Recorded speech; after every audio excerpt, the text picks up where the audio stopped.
223-12-1041 jurusan Pendidikan Sejarah Universitas Negeri. Saat ini saya berada di depan kompleks Istana Kerajaan Purba, Desa Pematang Purba. Bangunan utama di kompleks ini adalah Rumah Bolon, tempat raja bernaung ataupun Rumah Bolon ataupun istana ini didirikan pada tahun 1864 oleh Raja Purba ke-12 yaitu Tuan Paku. Selain Rumah Bolon, di kompleks Istana Kerajaan ini juga terdapat bangunan lain. Oleh karena itu, di sini saya mengajak kalian untuk menelusuri dan menjelajahi kompleks Istana Kerajaan. Yuk, mari ikuti saya.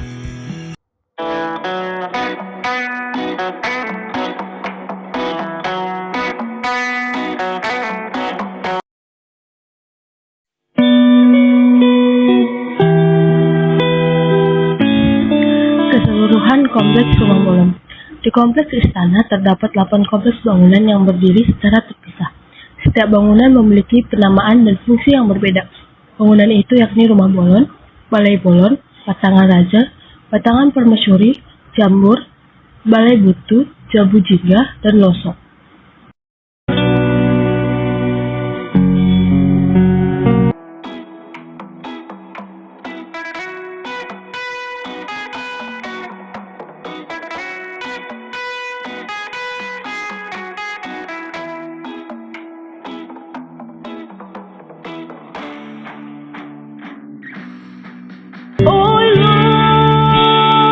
Kemudian, gambar yang ini adalah gambar Rumah Bolon tampak dari bagian belakang. Bangunan utama di kompleks ini adalah Rumah Bolon, tempat raja bernaung. Rumah Bolon tidak memiliki jendela, namun dilengkapi jeruji-jeruji kayu seperti sirkulasi udara keluar. Terdapat 2 ruangan di Rumah Bolon. Ruangan depan sebagai ruangan raja yang disebut Lapo. Ruangan ini ditopang tiang-tiang menyangga dengan balok-balok besar. Ruangan kedua berada di belakang. Ruangan ini tempat permasyuri dan keluarganya. Karena berukuran lebih besar dibanding ruang depan, ruangan ini ditopang sebanyak 20 tiang besar.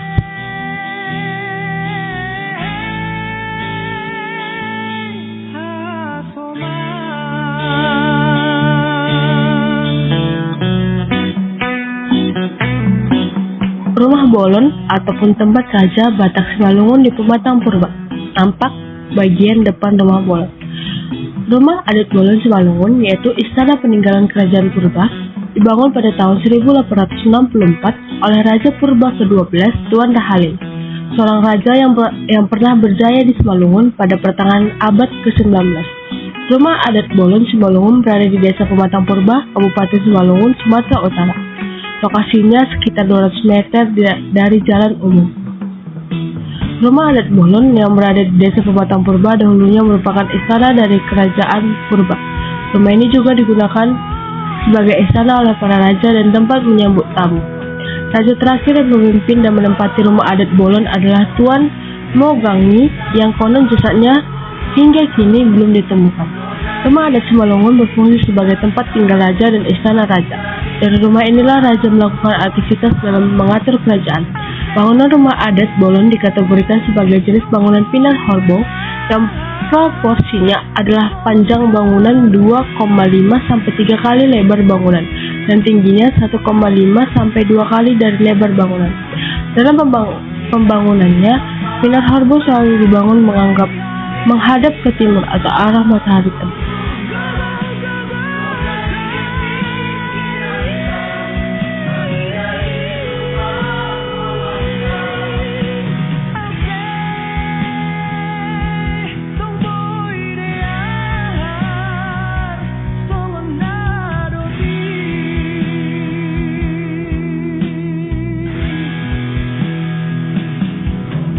Kondisi Rumah Bolon Pematang Purba saat ini. Di penghujung tahun, tepatnya 28 Desember 2021, Rumah Bolon Pematang Purba yang merupakan istana Raja Marga Purba Papak kini dalam kondisi roboh. Kejadian ini sangat merugikan dari sisi sejarah, karena dari 7 kerajaan di Simalungun, hanya Rumah Bolon Pematang Purba yang masih memiliki istana.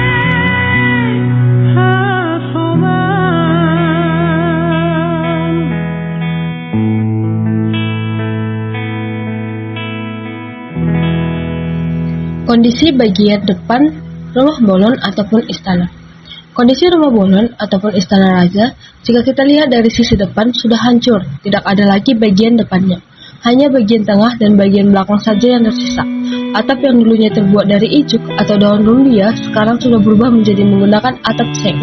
Di sekitaran rumah bolon sudah ditumbuhi dengan rerumputan yang panjang hingga menutupi rumah bolon ini.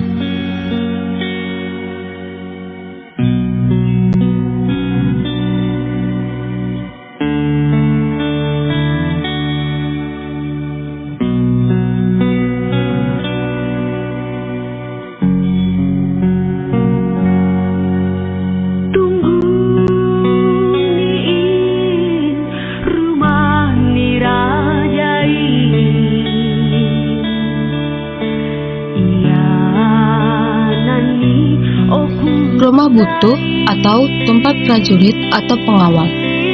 Balai butuh merupakan bangunan pertama yang ditemui usai melintasi terowongan. Bangunan ini sebagai tempat prajurit ataupun pasukan pengawal kerajaan sekaligus sebagai pos penjagaan.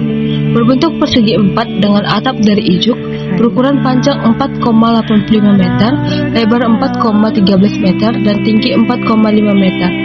Bangunan pada rumah butuh ini masih asli yang diganti hanya pada bagian atapnya saja. Sebab ijuk yang digunakan pada rumah butuh ini sudah usang dan rusak. Kondisi bangunan ini masih berdiri kokoh hingga saat ini.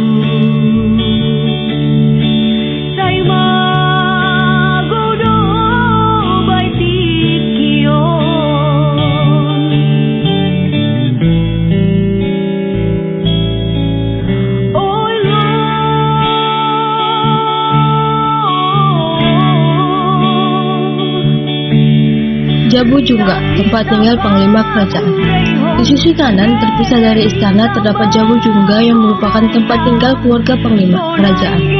Bangunan berukuran panjang 4,4 meter, lebar 4,2 meter, dan tinggi 4,5 meter. Pada tahun 2017, bangunan ini pernah terbakar. Oleh Pemkab Simalungun pada tahun 2019 lalu, bangunan ini kembali diperbaiki, termasuk ruangan atau kamar tempat Panglima.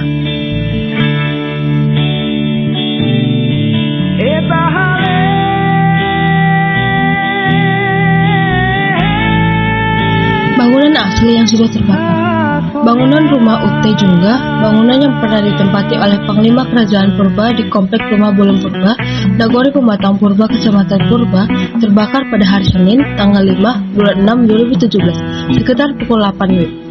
Bangunan sejarah yang ditaksir berumur ratusan tahun ini terbakar diduga akibat korsleting hubungan arus pendek.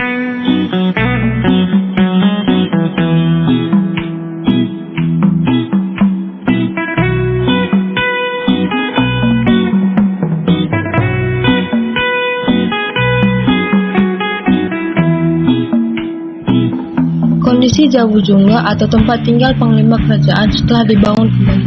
Bangunan ini merupakan Jabu Jungga setelah dibangun kembali oleh Pemkab Simalungun pada tahun 2019. Bangunan ini dibangun sangat mirip dengan bangunan asli yang pernah terbakar habis. Yang berbeda dari rumah bolon yang baru dibangun ini dengan bangunan asli, yaitu dilihat pada gorga. Bangunan asli dilukis dengan gorga ragam hias pinar Portis Marodor, serta terdapat gorga pinar bolas patih atau gambar cicak pada bagian depan rumah Jungga.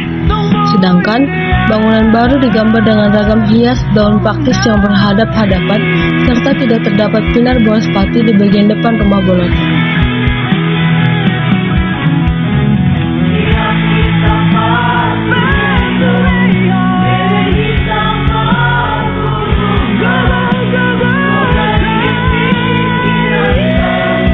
Tampak dari samping. Bangunan Jabu Jungga pada gambar ini merupakan bangunan baru yang dibangun atau diperbaiki kembali pada tahun 2019 oleh Pemkab Simalungun. Bangunan ini dibangun kembali dengan sangat mirip dengan bangunan yang lama. Dilihat dari sisi samping, bangunan ini memiliki 2 jendela dan bagian bawah dinding dihiasi dengan ornamen. Bisa dikatakan bahwa bangunan ini sudah tidak asli lagi.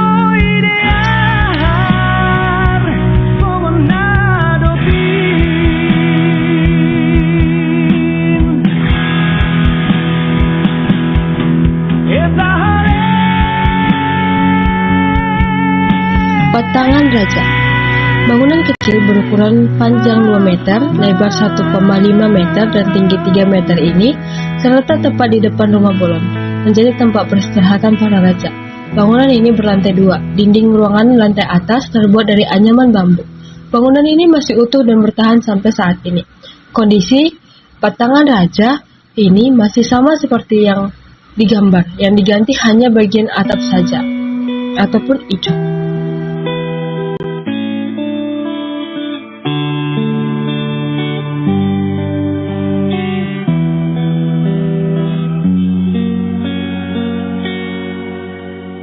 Patangan Puang Bolon. Di kanan rumah Bolon terdapat patangan Puang Bolon yang mirip dengan patangan raja. Bangunan ini berukuran panjang 2,5 meter, lebar 1,67 meter, dan tinggi 3,5 meter. Patangan Puang Bolon memiliki kombinasi warna hitam dan putih berselang-seling. Di bagian atas terdapat ruangan terbuka yang digunakan sebagai tempat permaisuri menyimpan alat-alat tenunnya. Patangan Puang Bolon sama seperti patangan raja, masih utuh dan bertahan sampai sekarang. Kondisi patangan Puang Bolon ini masih sama seperti yang digambar, yang diganti hanya bagian atap saja.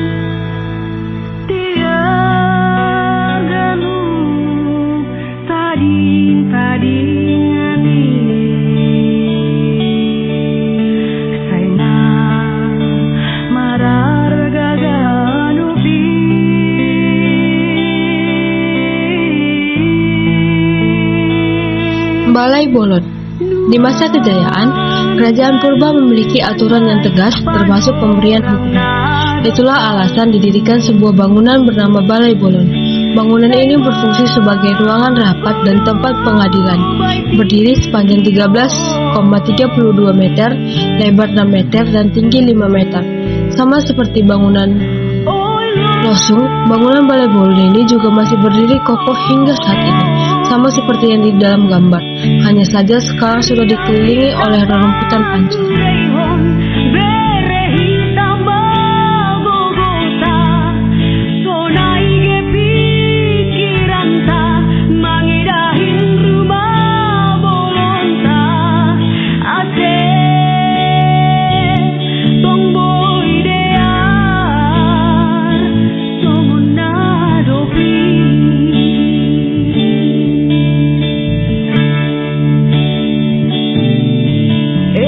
Losung, tempat menumbuk padi. Di bagian depan istana terdapat juga bangunan bernama Losung. Bangunan ini berbentuk panjang dan tidak berdinding dengan panjang 8,5 meter, lebar 4,85 meter, dan tinggi 5 meter. Losung merupakan tempat penumbuk padi yang biasanya dilakukan para gadis. Terdapat 2 losung masing-masing dengan 12 lubang untuk menumbuk padi. Sementara terdapat 24 kayu panjang sebagai alat menumbuk padi. Kondisi bangunan losung ini masih berdiri kokoh hingga saat ini. Kondisinya pun masih sama seperti yang digambar. Hanya saja ketika saya berkunjung ke sana, pijakan tangga untuk naik ke atas bangunan ini sudah rusak.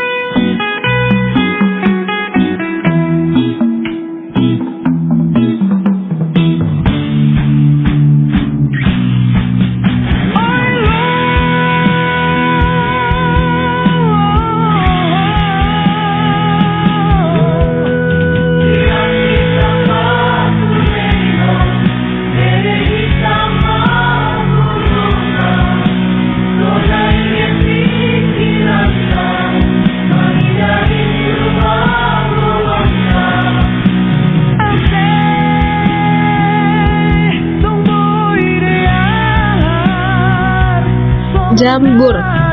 Bangunan ini terletak berdekatan dengan patangan raja. Jambur berfungsi sebagai tempat tamu para raja yang tidak sempat pulang. Selain tempat tamu, jambur juga berfungsi sebagai tempat kuda dan tempat tinggal para penjaganya.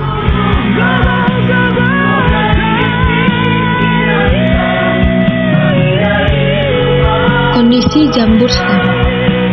Seperti yang terlihat pada gambar, kondisi jambur saat ini sudah hancur dan tersisa bagian bawah saja. Jambur ini sudah ditumbuhi dan dikelilingi rumput-rumput saja.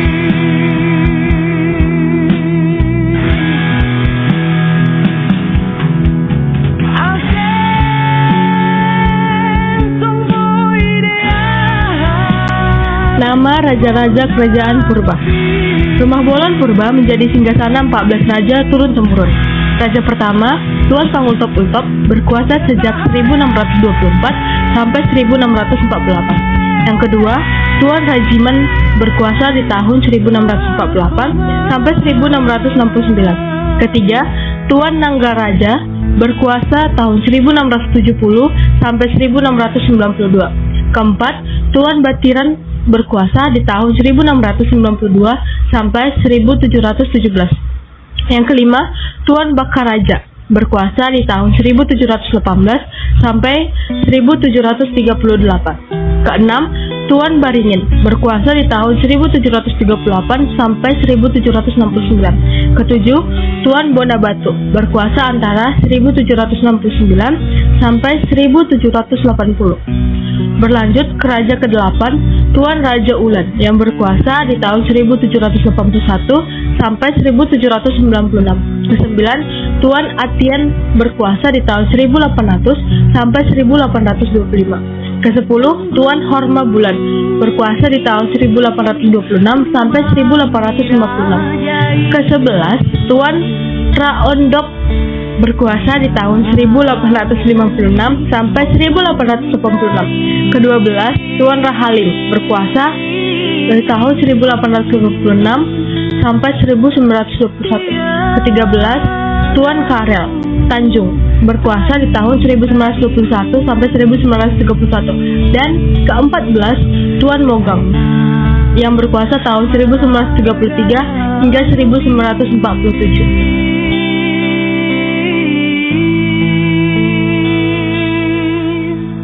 Raja ke-12, Tuan Rahalim Purbapakpak. Tuan Rahalim Purbapakpak merupakan raja ke-12 yang memerintah kerajaan Purba serta raja yang mendirikan istana Rumah Bolon. Rumah Bolon ini didirikan Tuan Rahalim, raja yang gagah perkasa dan memiliki 24 istri.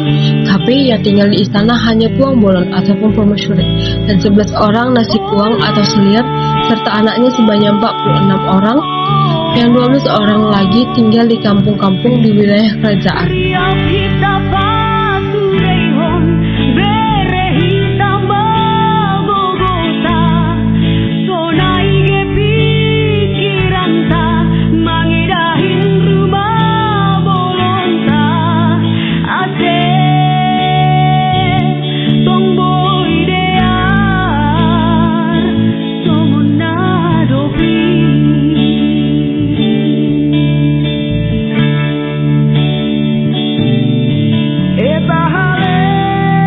Tugu-tugu di kompleks istana kerajaan Purba. Yang pertama, tugu daripada almarhum raja yang tidak dikenal. Tugu ini merupakan tugu daripada almarhum yang tidak dikenal, makam yang pernah memerintah di kerajaan Purba sampai saat proklamasi kemerdekaan Indonesia tanggal 27 bulan 8 1945.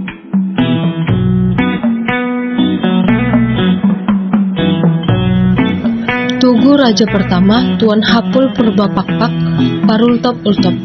Tugu yang berdiri di makam Tuan Pangultop Ultop, Raja pertama di Istana Pematang Purba. Di tugu ini juga terdapat moto yang bertuliskan demi rakyat dan untuk rakyat.